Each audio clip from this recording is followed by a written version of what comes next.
नमस्कार दोस्तों, stories voice में आपका स्वागत है। आज की कहानी है लड़के की चालाकी ने बाप को बचा लिया।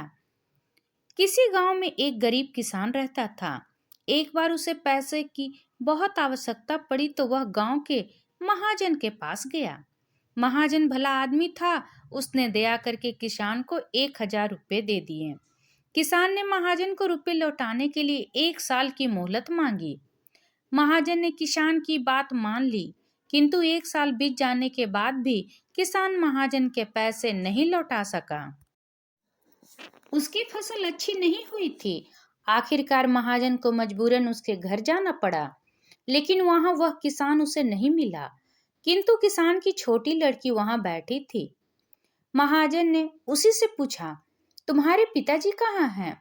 लड़की बोली, पिताजी देवताओं का पानी रोकने गए हैं। महाजन को कुछ समझ नहीं आया। उसने फिर पूछा, तुम्हारा भाई कहाँ है? लड़की बोली, भैया बिना झगड़ा के झगड़ा करने गए हैं।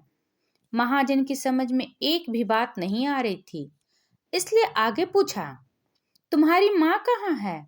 लड़की बोली, माँ 1 के 2 करने गई है।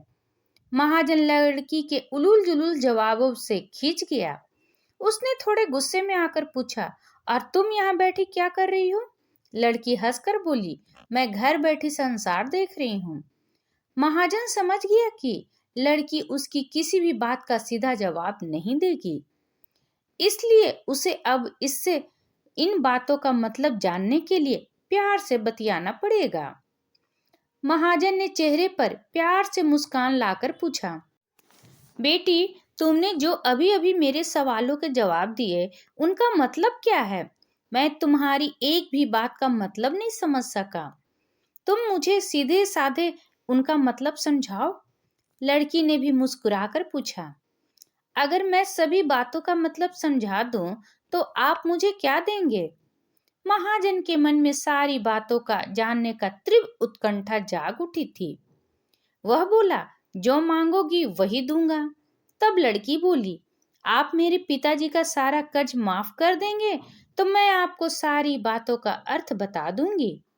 महाजन समझ गया कि यह लड़की साधारण नहीं है, किंतु उसके लिए 1,000 रुपये कोई बड़ी रकम नहीं थी।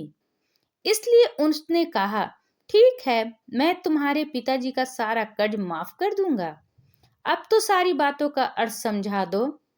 लड़की बोली, आज मैं आपको सारी बातों का अर्थ नहीं समझा सकती। कृपया कर आप कल आएं, कल मैं जरूर बता दूंगी। महाजन अगले दिन फिर किसान के घर गया। आज वहां सभी लोग मौजूद थे। वह किसान, उसकी पत्नी, बेटे और उसकी बेटी भी। महाजन को देखते ही लड़की ने पूछा, आपको अपना वचन याद है ना? महाजन बोला, हाँ मुझे याद है।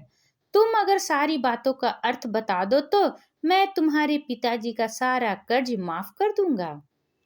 लड़की बोली, सबसे पहले मैंने यह कहा था कि पिताजी आसमान का पानी रोकने गए हैं। इसका मतलब था कि वर्षा ऋतु आने वाली है और हमारे घर के छत से पानी टपकता है। पिताजी पानी रोकने के लिए छत को बना रहे थे। अब वर्षा का पानी आसमान से ही गिरता है और हम लोग तो यही मानते हैं कि आसमान में ही बसते हैं। बस पहली बात का अर्थ यही है। दूसरी बात मैंने कही थी कि भैया बिना झगड़ा के झगड़ा करने गए हैं। इसका मतलब था वे रेगनी के कांटे को काटने गए थे। अगर कोई भी रेगनी के कांटों को काटेगा तो उसका शरीर जहां तहां काटा गड़ ही जाएगा। यानी झगड़ा नहीं करने पर भी झगड़ा होगा और शरीर पर खरोंचे आएगी। महाजन उसकी बातों से सहमत हो गया। वह मन ही मन उसकी चतुराई की प्रशंसा करने लगा। उसने उत्सुकता के साथ पूछा, और तीसरी चौथी बात का मतलब क्या था बेटी? लड़की बोली, तीसरी बात मैंने कही थी कि माँ 1 को 2 करने गई है। इसका मतलब था कि माँ अरहर दाल को पीसने अर्थात उसके 1 को 2 करने गई है। अगर साबुत दाल को पीसा जाए तो एक दाना का 2 भाग हो जाता है। यही था 1 का 2 करना। रही चौथी बात, तो उस समय मैं भात बना रही थी और उसमें से एक चावल देखकर ही जान जाती कि पूरा चावल पका है कि नहीं। अर्थात चावल के संसार को मैं घर बैठे देख रही थी। यह कहकर लड़की चुप हो गई। महाजन सारी बातों का अर्थ जान चुका था। उसे लड़की की बुद्धिमानी भरी बातों ने आश्चर्य में डाल दिया था। फिर उसने कहा, बेटी, तुम तो बहुत चतुर हो, पर एक बात समझ में नहीं आई कि यह सारी बातें तो तुम मुझे कल भी बता सकती थी। फिर तुमने मुझे आज क्यों बुलाया?